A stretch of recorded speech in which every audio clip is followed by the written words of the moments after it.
Right now, there's a lot of turmoil going on in the United States concerning the right to keep and bear arms and the federal government and the state governments infringing upon them rights.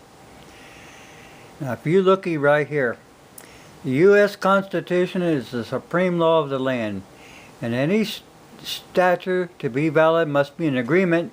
It is impossible for a law which violates the Constitution to be valid. All laws that are repugnant to the Constitution are null and void. Madison versus Mulberry. Where rights are secured by the Constitution are involved, there can be no rulemaking or legislation which would arbitrate them. Now, in case you don't know what arbitrate means, this is Black's Law Book.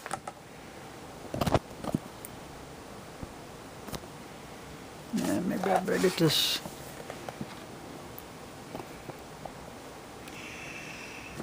To annul or cancel, revoke, repeal, or destroy.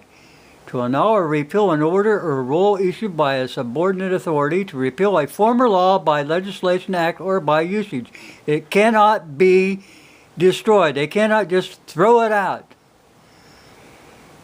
They can't do that. That's the law. This is Black's Law Book.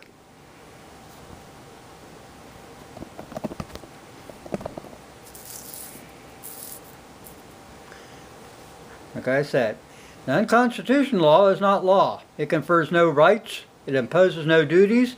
It affords no protection. It creates no office. It is in legal contemplation, in legal contemption, as inoperable as it had never been passed. The general rule is an unconstitutional statute having the form and the name of law is in reality no law. You know, it's like it's under the color of law. And its unconstitutional dates from the time it was enacted. No one is bound to obey an unconstitutional law, and no courts are bound to enforce it. That means all those firearm laws that they ever wrote, they are unconstitutional.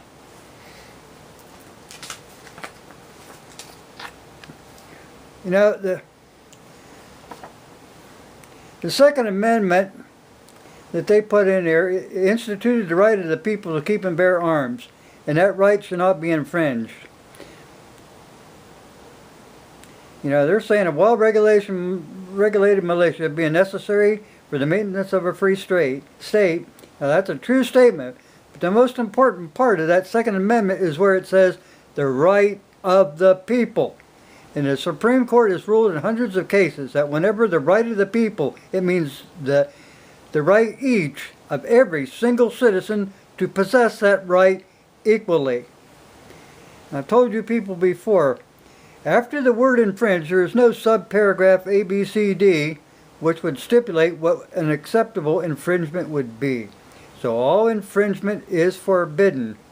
If you don't understand the word, what infringement means, look it up in the Black's Law Dictionary. These are the exact words that you need to show these people where they've been wrong. You can bring that book into the court and open it up and say, hey, judge, you have to listen, because this is the way it is. That's what this means. That's how important it is.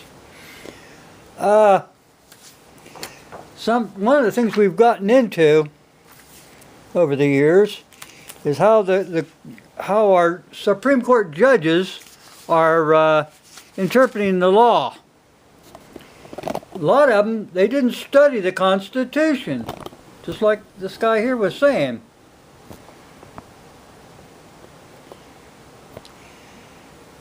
In my constitutional law classes at Vanderbilt University, one of the better law schools in the country, we never read the Constitution. We only read what judges said about it. So what happens is, the judges become a law unto themselves. They're not studying the Constitution. They're studying what other judges said about it. That's why this country is so screwed up right now. You know, they should be able to without even looking at past law, The Supreme Court should know that no one has the right to take away your firearm rights. It's against the law. Why? Because if you look in the enumerated powers that were delegated to Congress, you know, our framers people were for an armed American people. They understood that the arms are our ultimate defense in the event the federal government oversteps its bounds. If you look at what James Madison said in the Federalist Papers number 46, and this is what the Supreme Court should be going by. The reason the citizens, the militias, are armed is to defend ourselves, our family, our neighborhoods and communities and states from an overreaching, tyrannical federal government. Now, if you look at the Constitution and you read it, and read it before you go to Virginia, people, so you understand and take it with you. The federal government is nowhere in the Constitution granted authority to abridge, restrict, or infringe in any fashion whatsoever guns or ammunition. All restrictive laws made by Congress, all regulations made by the Bureau of Alcohol, Tobacco, and Firearms are unconstitutional as they are outside the scope of powers granted to Congress and to the executive branch by our Constitution. Restrictions of arms and ammunition is not one of the enumerated powers delegated to Congress or to the executive branch. What they're doing, they are appropriating state police powers under the guise of regulating commerce. You can't do that. Commerce was only put in there so that the states wouldn't tax and tariff goods as they were passing through their state. Now, then they turned around and they had the Supreme Court change things around. Well, we need interstate commerce. Well, okay, that would be okay, but you don't have the power to regulate the firearms in the manner that you are doing. You are banning things that you think, well, we don't need that. It's none of your damn business. The Constitution was, we went and all signed the Constitution for one reason. We believed in freedom, which you're trying to curtail. We want to be left alone. You understand that? It's a right to be left alone to do what we want to do, as long as we don't infringe on somebody else. But you people have gone to great extent to steal away the freedoms of the United States people. And it's got to end.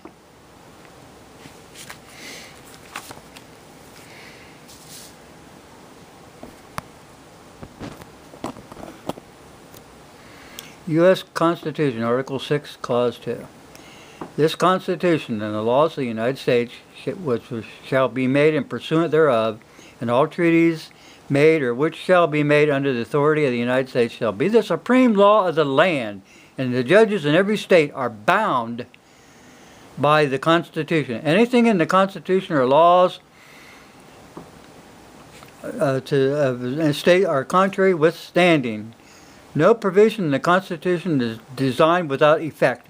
Anything that is in conflict with the Constitution is null and void. Clearly, for a secondary law to become in conflict with the supreme law was illogical. For certainly the supreme law would prevail over all other laws, and certainly our forefathers had intended that the supreme law would be the basis of all law, and any law that comes in conflict would be null and void of law. It would bear no power to enforce, it would bear no obligation to obey, it would purport to settle as if it had never existed, because unconstitutional would date from the date of enactment of such a law and not from the date branded in an open court of law. No courts are bound to uphold it, and no citizens are bound to obey it as it operates. It is under the fiction of law. The judicial branch has only one duty: to lay the articles of the Constitution which is involved beside the statute which is challenged, okay. An unconstitutional act is no law. It confers no rights, it imposes no duty, it affords no protections, it creates no office, it is in legal contempt, like it had never been passed. No public policy of a state Now get this. No public policy of a state can be allowed to override the positive guarantees of the United States Constitution. I better unzoom this just a little bit, people. Right there. American Jurisprudence, Constitutional Law, Section 70. No public policy of a state can be allowed to override the positive guarantees of the United States Constitution. Since the Constitution is intended for the observance of the judiciary as well as other departments of government, and the judges are sworn to support its provision, the courts are not at liberty to overlook or disregard its contents or counteract invasion thereof. It is their duty in authorized proceedings to give full effect to the existing Constitution and obey all constitutional provisions, irrespective of their opinion to the wisdom or the desirability of such provisions.